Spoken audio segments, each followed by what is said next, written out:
Government ITI Malampuzha official YouTube ചാനലിലേക്ക് നിങ്ങൾക്ക് സ്വാഗതം. ഞാൻ Babu EP, senior instructor mechanic tractor trade.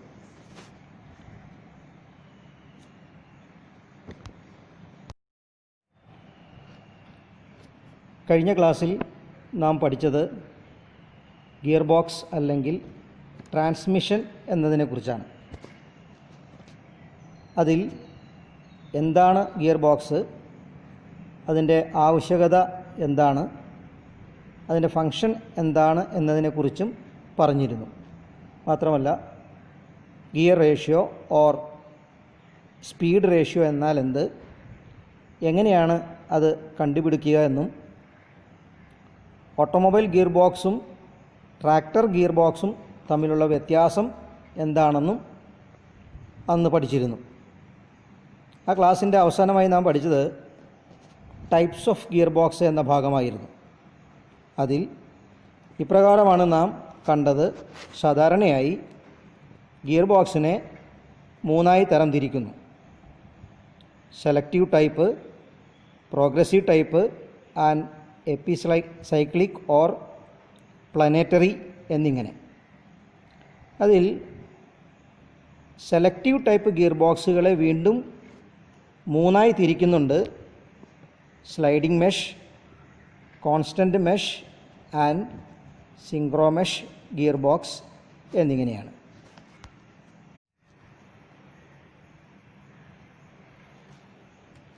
Selective type transmission.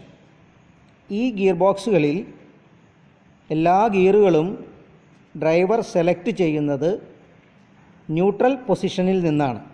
അതായത് ഒരു വേഗതയിൽ നിന്ന് മറ്റൊരു വേഗതയിലേക്ക് ഗിയർ മാറ്റുമ്പോൾ ഗിയർ ലിവർ ന്യൂട്രൽ പൊസിഷനിലൂടെ പോകുന്നു.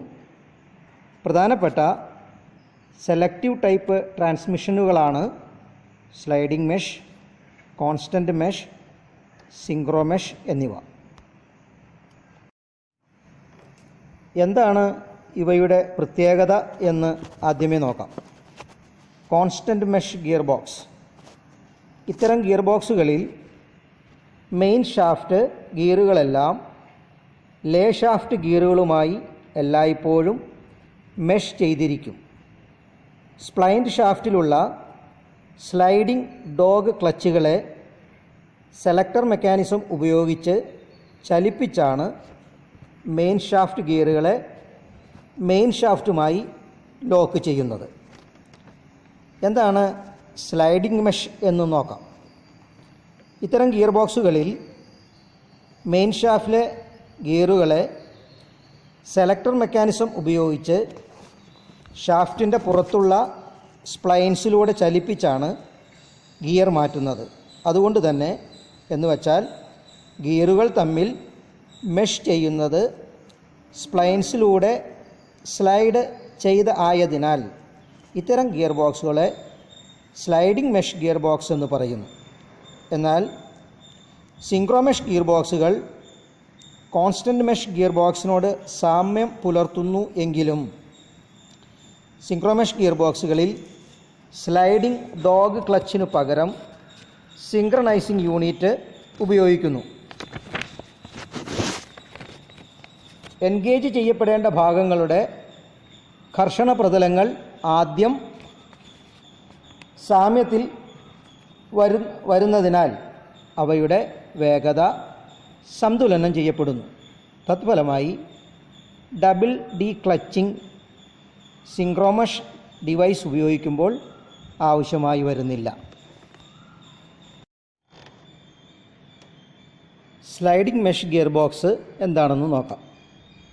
ഏറ്റവും ലളിതവും ആദ്യകാലങ്ങളിൽ വാഹനങ്ങളിൽ ഉപയോഗിച്ചിരുന്നതുമായ ഗിയർ ബോക്സാണിത്. ഇതിൽ മെയിൻ ഷാഫ്റ്റിലുള്ള ഗിയറുകൾ സ്ലൈഡ് ചെയ്താണ് ലേ ഷാഫ്റ്റിലെ അവയുടെ ജോഡി ഗിയറുകളുമായി സമ്പർക്കത്തിലെത്തുന്നത്. അതുകൊണ്ടാണ് ഇവയെ സ്ലൈഡിംഗ് മെഷ് എന്ന് പറയുന്നത്. ഗിയറുകളുടെ സ്ലൈഡിങ്ങിനു വേണ്ടി gear change lever cylinder shaft, selector fork എന്നിവ ഉപയോഗിക്കുന്നു. ഈ ഗിയർ ബോക്സിലെ പ്രധാനപ്പെട്ട ഷാഫ്റ്റുകളാണ് ഡയഗ്രാമിൽ കാണുന്നത്. Main shaft, lay shaft or counter shaft, clutch shaft അല്ലെങ്കിൽ പ്രൈമറി ഷാഫ്റ്റ്, ഐഡിൽ ഷാഫ്റ്റ് എന്നിവയാണ് ഇവ.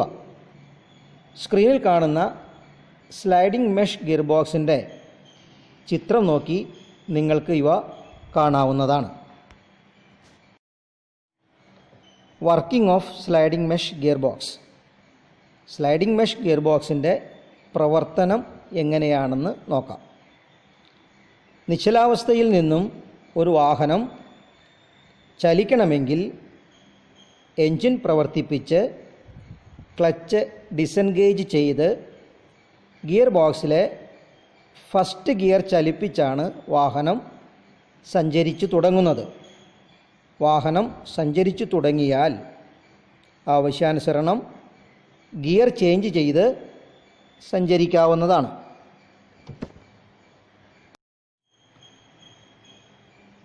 മുന്നമേ സൂചിപ്പിച്ചതുപോലെ ഇത്തരം ഗിയർ ബോക്സുകളിലെ മെയിൻ ഷാഫ്റ്റ് ഗിയറുകളാണ് സ്ലൈഡ് ചെയ്യുന്നത്.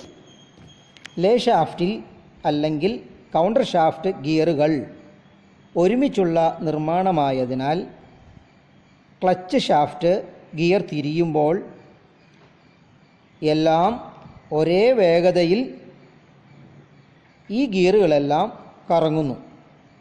ഈ ഗിയർ ബോക്സിനകത്തെ ഗിയറുകളെല്ലാം സ്പർ ഗിയറുകളായിരിക്കും.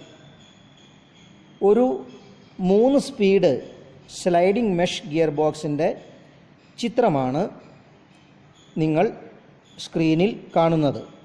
ഇതിലെ പ്രധാനപ്പെട്ട ഗിയർ സ്ഥാനങ്ങൾ ഏതൊക്കെയാണെന്ന് നോക്കാം. First gear. സെലക്ടർ മെക്കാനിസം ഉപയോഗിച്ച് മെയിൻ ഷാഫ്റ്റിലെ ഫസ്റ്റ് ഗിയറിനെ എന്ന് വച്ചാൽ മെയിൻ ഷാഫ്റ്റിലെ ഏറ്റവും വലിയ ഗിയറിനെ ഇടത്തോട്ട് ചലിപ്പിച്ച് ലേ ഷാഫ്റ്റിലെ ചെറിയ ഗിയറുമായി ബന്ധിപ്പിക്കുന്നു. ഇപ്പോൾ എൻജിൻ പവർ ക്ലച്ച് ഷാഫ്റ്റിൽ നിന്നും ലേ ഷാഫ്റ്റിലും ലേ ഷാഫ്റ്റിൽ നിന്നും മെയിൻ ഷാഫ്റ്റ് ഗിയർ വഴി ഗിയർ ബോക്സിന് വെളിയിലെത്തി വീലുകളിൽ എത്തുന്നു. ഫസ്റ്റ് ഗിയറിൽ ലേ ഷാഫ്റ്റിലെ ചെറിയ ഗിയറിൽ നിന്നും മെയിൻ ഷാഫ്റ്റിലെ വലിയ ഗിയറിലേക്ക് ഡ്രൈവ് എത്തുന്നതിനാൽ പവർ കൂടുകയും സ്പീഡ് കുറയുകയും ചെയ്യുന്നു. ഒന്നാം ഗിയറിലൂടെ സഞ്ചരിക്കുന്ന ഒരു വാഹനത്തിലാണ് ഈ ഗിയർ ഉപയോഗിക്കുന്നത്. ഇതിൽ സെക്കൻഡ് ഗിയറിനെ മെയിൻ ഷാഫ്റ്റിലൂടെ വലത്തോട്ട് ചലിപ്പിച്ച് ലേ ഷാഫ്റ്റിലെ സെൻട്രൽ ഗിയറുമായി ബന്ധിപ്പിക്കുന്നു. ഇതിൽ ലേ ഷാഫ്റ്റ് ഗിയർ സെക്കൻഡ് ഗിയറിനേക്കാൾ വലുതാണ്. അതുകൊണ്ട് ഫസ്റ്റ് ഗിയറിനെ അപേക്ഷിച്ച് ഈ ഗിയറിൽ പവർ കുറയുന്നു. എന്നാൽ വാഹനത്തിൻ്റെ വേഗത, വാഹനത്തിൻ്റെ സ്പീഡ് കൂടുന്നു. സ്ക്രീനിൽ കാണുന്ന ചിത്രം ശ്രദ്ധിച്ചാൽ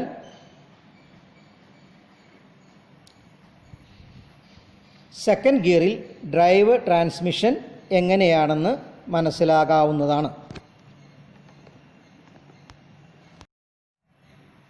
അടുത്തത് തേർഡ് ഗിയർ. ഈ ഗിയറിൽ വാഹനത്തിൻ്റെ മാക്സിമം വേഗത കൈവരിക്കുന്നു. കാരണം ഈ ഗിയർ ബോക്സിന് 3 ഫോർവേഡ് ഗിയറുകൾ മാത്രമേ ഉള്ളൂ എന്നതിനാൽ മെയിൻ ഷാഫ്റ്റിലെ ടോപ്പ് ഗിയറിനെ ഇടത്തോട്ട് ചലിപ്പിക്കുന്നു. തത്ഫലമായി ക്ലച്ച് ഷാഫ്റ്റിൻ്റെ പുറത്തുള്ള പല്ലുകൾ സെക്കൻഡ് ഗിയറിൻ്റെ ഉള്ളിലുള്ള പല്ലുകളുമായി മെഷാകുന്നു. ഇപ്രകാരം ക്ലച്ച് ഷാഫ്റ്റിൻ്റെ കറക്കം നേരിട്ട് മെയിൻ ഷാഫ്റ്റിലൂടെ ചക്രങ്ങളിലേക്ക് എത്തുന്നു. സ്ക്രീനിൽ കാണുന്ന ചിത്രം ശ്രദ്ധിക്കുക.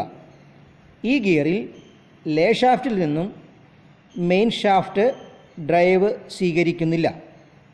ക്ലച്ച് ഷാഫ്റ്റിൽ നിന്നും നേരെ ഡ്രൈവ് മെയിൻ ഷാഫ്റ്റിൽ എത്തുന്നു. അതുകൊണ്ട് RPM ഓഫ് മെയിൻ ഷാഫ്റ്റ് എന്നത് RPM ഓഫ് എൻജിൻ ആയിരിക്കും. Reverse gear. ഇതിൽ മെയിൻ ഷാഫ്റ്റിലെ ഏറ്റവും വലിയ ഗിയറിനെ വലത്തോട്ട് ചലിപ്പിച്ച് ലേ ഷാഫ്റ്റിലെ ഗിയറുമായി മെഷ് ചെയ്തിരിക്കുന്ന ഐഡലർ ഗിയർ ഓർ റിവേഴ്സ് ഗിയറുമായി മെഷ് ചെയ്തിരിക്കുന്നു. ഈ ഐഡലർ ഗിയർ ക്ലച്ച് ഷാഫ്റ്റിൻ്റെ കറക്കത്തിന് എതിർ ദിശയിൽ മെയിൻ ഷാഫ്റ്റിനെ തിരിക്കുന്നു. ഇത് കാരണം വാഹനം പുറകോട്ട് ചലിക്കുന്നു. അടുത്തത് ന്യൂട്രൽ പൊസിഷൻ. ഇതിൽ മെയിൻ ഷാഫ്റ്റിലെ ഗിയറുകൾ ലേ ഷാഫ്റ്റിലെ ഗിയറുകളുമായി ബന്ധമില്ലാത്തതിനാൽ എൻജിൻ പവർ മെയിൻ ഷാഫ്റ്റിലൂടെ ഗിയർ ബോക്സിന് വെളിയിലെത്തി വീലുകളിൽ എത്തുന്നില്ല. ഈ അവസരത്തിൽ ക്ലച്ച് ഗിയറും ലേ ഷാഫ്റ്റ് ഗിയറുകളും മാത്രമാണ് തിരിയുന്നത്. എൻജിൻ പ്രവർത്തിച്ചു കൊണ്ടിരിക്കുമ്പോഴും വാഹനം നിർത്തുന്നതിന് വേണ്ടിയാണ് ഗിയർ ബോക്സ് ന്യൂട്രൽ ആക്കുന്നത്. ചിത്രം ശ്രദ്ധിച്ചാൽ മെയിൻ ഷാഫ്റ്റിന് ലേ ഷാഫ്റ്റിൽ നിന്നോ ക്ലച്ച് ഷാഫ്റ്റിൽ നിന്നോ ഡ്രൈവ് ലഭിക്കുന്നില്ല എന്ന് മനസ്സിലാക്കാം. This gearbox consists of clutch gear, lay shaft, main shaft and different gears to achieve different gear ratios. Propulsion of vehicle takes place by obtaining different torque and speed values as per the requirements. The gear ratio can be calculated as number of teeth on driven gear to the number of teeth on driver gear. Generally, lines are provided on the main shaft to achieve the axial motion of gears to mesh easily. This gearbox contains 3 forward and 1 reverse gear. The gears mounted on the lay shaft are fixed on it, and lay shaft always rotate at the constant speed due to permanent speed reduction done by gear A and gear B. When driver press the clutch pedal, clutch will break the contact between engine and gearbox as well as allows the smooth shifting of gears. At the first gear, torque must be maximum and speed must be minimum. To get the maximum torque and minimum speed, the smallest gear on the lay shaft must be meshed with the largest gear on the main shaft. So in this case, gear D is slided on gear C to meet the starting requirements. Once the vehicle starts to move, then driver should change the gears from first to second to increase the speed. To obtain the torque speed requirement for this case, gear F must be slide over gear E. In this case, torque is less and speed is more as compared to first gear. So the largest gear on the lay shaft must be meshed with the smallest gear on the main shaft. Now for top gear, the main shaft is directly connected to the clutch shaft to get maximum power output. And the last case is reverse gear. In this combination, one extra gear is used, which is known as idler gear. Due to use of this idler gear, the main shaft rotates in opposite direction so that vehicle moves in reverse direction. For this gear, power flows from gear G to idler gear and idler gear to gear D. This is how the sliding mesh gearbox works. Sliding mesh gearbox has following advantages. As this gearbox contains all the spur gears, so it will be easy to manufacture. This gearbox is simple in construction as compared to other type of gearboxes. Now let us talk about disadvantages of sliding mesh gearbox. First is, this type of gearbox has less efficiency as compared to the other type of gearboxes. As we slide the gears one over the other, so it becomes noisy operation. Next, more efforts are required to slide the gears, as friction is more in this type of gearbox. This is all about sliding mesh gearbox. ഇനി ട്രാക്ടറുകളിൽ ഉപയോഗിക്കുന്ന sliding mesh gear ബോക്സുകളുടെ പ്രത്യേകത എന്താണെന്ന് നോക്കാം. ട്രാക്ടറുകളിൽ രണ്ട് തരത്തിലുള്ള sliding mesh gear ബോക്സുകൾ ഉപയോഗിക്കുന്നുണ്ട്.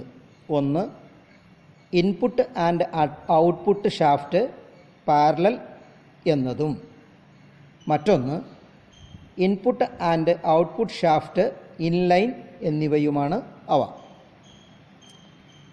Inline shaft arrangement എന്നാൽ എന്താണെന്ന് നോക്കാം. ഇത്തരം ഗിയർ ബോക്സുകളിൽ സ്ലൈഡ് ചെയ്യേണ്ട ഗിയറുകൾ മെയിൻ ഷാഫ്റ്റിലെ സ്പ്ലൈൻസിൽ ആണ് ഉള്ളത്. ഇവ സെലക്ടർ മെക്കാനിസം ഉപയോഗിച്ച് അല്ലെങ്കിൽ ഷിഫ്റ്റർ യോക്ക് മെക്കാനിസം ഉപയോഗിച്ച് സ്ലൈഡ് ചെയ്യിക്കുന്നു. ക്ലച്ച് ഷാഫ്റ്റിലെയും കൗണ്ടർ ഷാഫ്റ്റിലെയും ഗിയറുകൾ ഫിക്സഡ് ആണ്. റിവേഴ്സ് ചലനം നൽകുന്ന ഐഡ്ലർ ഗിയർ എല്ലായ്പ്പോഴും ലേ ഷാഫ്റ്റിലെ ഒരു ഗിയറുമായി മെഷ് ചെയ്തിരിക്കും. റിവേഴ്സ് ചലനത്തിനായി main shaft gear main shaft സ്പ്ലൈൻസിലൂടെ സ്ലൈഡ് ചെയ്ത് ലേ ഷാഫ്റ്റുമായി മെഷ് ചെയ്തിരിക്കുന്ന ഐഡ്ലർ ഗിയറുമായി മെഷ് ചെയ്യുന്നു. ഗിയറുകളുടെ സ്ലൈഡിങ്ങിനായി shifter fork, selector rod, gear shift lever എന്നിവ ഉപയോഗിക്കുന്നു. സ്ലൈഡിംഗ് മെഷ് ഗിയർ ബോക്സുകളിൽ സ്പർ ഗിയറുകളാണ് ഉപയോഗിക്കുന്നത്. Parallel shaft arrangement. ഇത്തരം ഗിയർ ബോക്സുകളിൽ ഇൻപുട്ട് ഷാഫ്റ്റ് ഔട്ട്പുട്ട് ഷാഫ്റ്റിനെ തിരിക്കുന്നു. ഔട്ട്പുട്ട് ഷാഫ്റ്റ് പവറിനെ ട്രാൻസ്മിറ്റ് ചെയ്യുന്നു. മൂന്നാമതൊരു ഷാഫ്റ്റ് ഇതിലുണ്ട്, റിവേഴ്സ് ചലനത്തിനായുള്ള ഐഡ്ലർ ഷാഫ്റ്റ്. ഈ മൂന്ന് ഷാഫ്റ്റുകളും ഗിയർ ബോക്സിൽ സമാന്തരമായിരിക്കുകയും ഗിയർ ഷിഫ്റ്റിലൂടെ അവ ബന്ധിപ്പിക്കുകയും ചെയ്യും. ചിത്രം ശ്രദ്ധിച്ചാൽ വ്യത്യാസം മനസ്സിലാക്കാവുന്നതാണ്. നാം നേരത്തെ മനസ്സിലാക്കിയതുപോലെ സ്ലൈഡിംഗ് മെഷ് ഗിയർ ബോക്സുകൾ ഏറ്റവും ലളിതവും നിർമ്മാണ ചെലവ് മറ്റ് രീതിയിലുള്ള ഗിയർ ബോക്സുകളെ അപേക്ഷിച്ച് കുറവുമാണ്. എന്നാൽ ഇത്തരം ഗിയർ ബോക്സുകൾക്ക് പല പോരായ്മകൾ ഉണ്ട്. ഗിയർ ചേഞ്ച് ചെയ്യുന്ന സമയങ്ങളിൽ മെയിൻ ഷാഫ്റ്റ് ഗിയറിൻ്റെ കറക്കവും ലേ ഷാഫ്റ്റ് ഗിയറിൻ്റെ കറക്കവും ഒരുപോലെ ആയില്ലെങ്കിൽ ഗിയർ ചേഞ്ചിങ് ദുഷ്കരമാകും. മാത്രമല്ല ഇത്തരം അവസരത്തിൽ ഗിയർ പല്ലുകൾ തമ്മിലുള്ള മെഷിംഗ് സൗണ്ട് ഉണ്ടാകുന്നു. ആയതിനാൽ ഒരു സ്കിൽഡ് ഡ്രൈവറുടെ സേവനം അത്യാവശ്യമായി വരുന്നു. ഗിയറുകളുടെ സുഗമമായ കൂടിച്ചേരലുകൾക്കായി സ്ട്രെയിറ്റ് ടീത്തുകൾ ഉള്ള സ്പർ ഗിയറുകളാണ് ഇതിൽ ഉപയോഗിക്കുന്നത്. ഇത്തരം ഗിയർ ബോക്സുകളുടെ ടീത്തിന് പെട്ടെന്ന് തേയ്മാനം സംഭവിക്കും.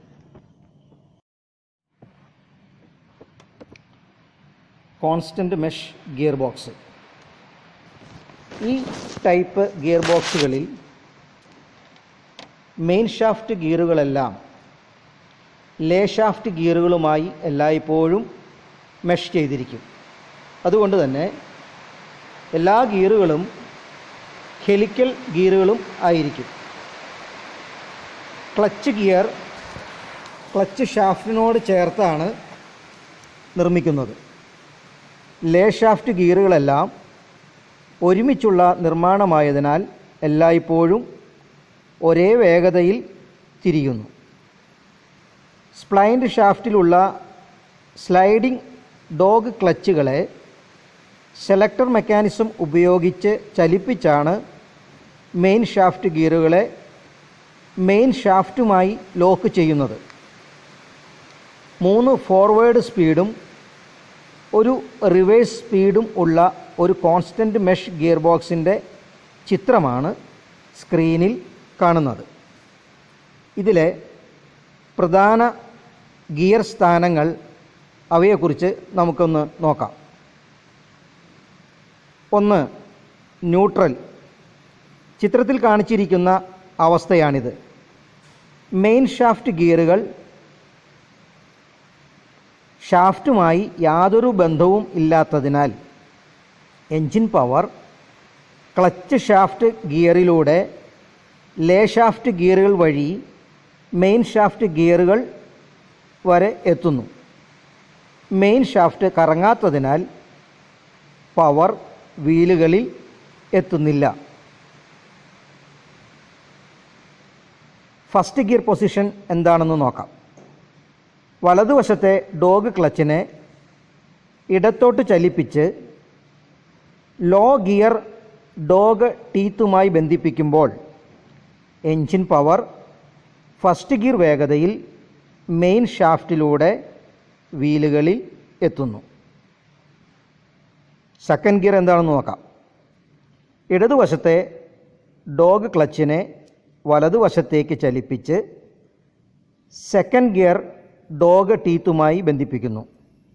ഈ സമയം എൻജിൻ പവർ സെക്കൻഡ് ഗിയർ വേഗതയിൽ മെയിൻ ഷാഫ്റ്റിലൂടെ വീലുകളിൽ എത്തുന്നു. തേർഡ് ഗിയർ അല്ലെങ്കിൽ ടോപ്പ് ഗിയർ പൊസിഷൻ എങ്ങനെയെന്ന് നോക്കാം. ഇടതുവശത്തെ ഡോഗ് ക്ലച്ചിനെ ഇടതുവശത്തേക്ക് ചലിപ്പിച്ച് നേരിട്ട് ക്ലച്ച് ഗിയർ ഡോഗ് ടീത്തുമായി ബന്ധിപ്പിക്കുന്നു. അങ്ങനെ ക്ലച്ച് ഷാഫ്റ്റിൻ്റെ വേഗത നേരിട്ട് മെയിൻ ഷാഫ്റ്റിലൂടെ വീലുകളിൽ എത്തുന്നു. എങ്ങനെയാണ് റിവേഴ്സ് ഗിയർ എന്ന് നോക്കാം. വലതുവശത്തുള്ള ഡോഗ് ക്ലച്ചിനെ വലതുവശത്തേക്ക് ചലിപ്പിച്ച് റിവേഴ്സ് ഗിയർ ഡോഗ് ടീത്തുമായി ബന്ധിപ്പിക്കുന്നു. തത്ഫലമായി മെയിൻ ഷാഫ്റ്റിലെ റിവേഴ്സ് ഗിയർ മാത്രം ഷാഫ്റ്റുമായി ബന്ധത്തിൽ വരുന്നു.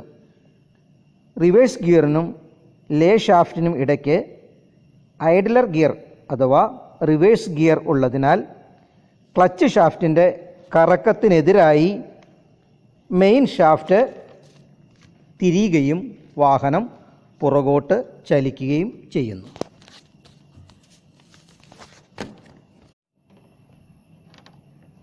എന്താണ് കോൺസ്റ്റൻറ്റ് മെഷ് ഗിയർ ബോക്സിൻ്റെ അഡ്വാൻറ്റേജ്, അതിൻ്റെ ഗുണങ്ങൾ എന്താണെന്ന് നോക്കാം.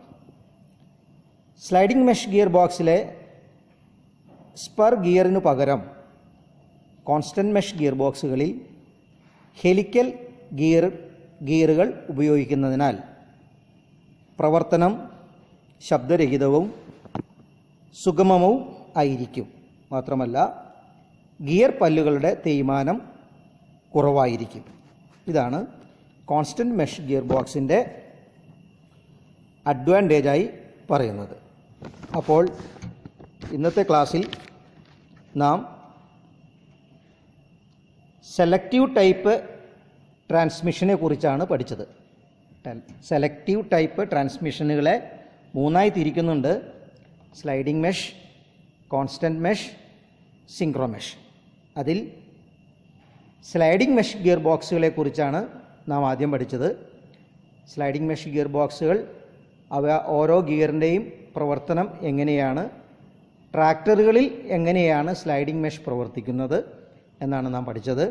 പിന്നീട് കോൺസ്റ്റൻറ്റ് മെഷ് ഗിയർ ബോക്സ്, അതിൻ്റെ സ്ലൈഡിംഗ് മെഷുമായി കോൺസ്റ്റൻറ്റ് മെഷ് ഗിയർ ബോക്സിനുള്ള വ്യത്യാസം എന്താണ്, എങ്ങനെയാണ് അതിൽ പവർ ട്രാൻസ്മിറ്റ് ചെയ്യുന്നത്, അവയുടെ അഡ്വാൻറ്റേജ് എന്താണ്, ഇതാണ് ഇന്നത്തെ ക്ലാസ്സിൽ നാം പഠിച്ചത്. അടുത്ത ക്ലാസ്സിൽ നമുക്ക് സെലക്റ്റീവ് ടൈപ്പിലെ മൂന്നാമത്തെ ടൈപ്പായ സിങ്ക്രോ മെഷ് ഗിയർ ബോക്സിൻ്റെ പ്രവർത്തനം എങ്ങനെയാണെന്ന് നോക്കാം. Thank you for watching. This gearbox contains clutch gear, lay shaft, main shaft and different gears to achieve requirements of torque and speed. In this type of gearbox, all the gears are always constantly meshed.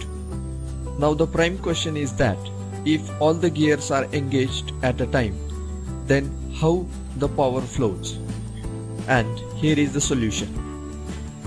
The gears mounted on the lay shaft are fixed on it, but the gears present on the main shaft can rotate freely because of use of the bearings. We have already discussed in the previous video.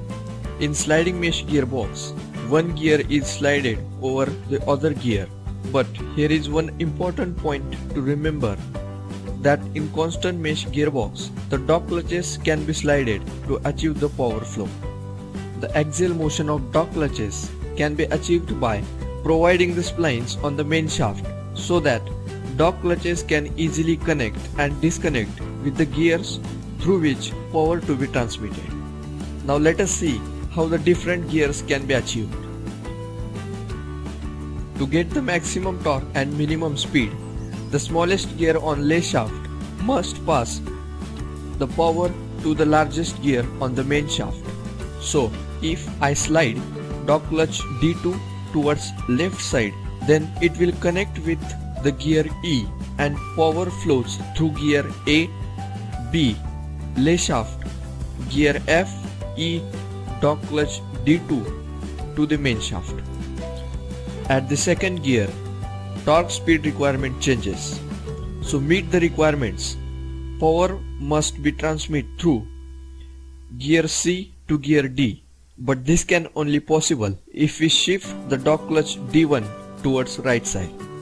So in this case, power flows through gear A, B, C, D to dog clutch D1 and the main shaft.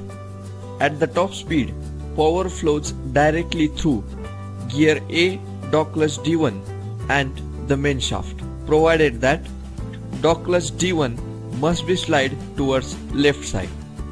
And the last case is reverse gear. If we introduce one small gear H between gear G and gear I, then it is possible to rotate the main shaft in opposite direction.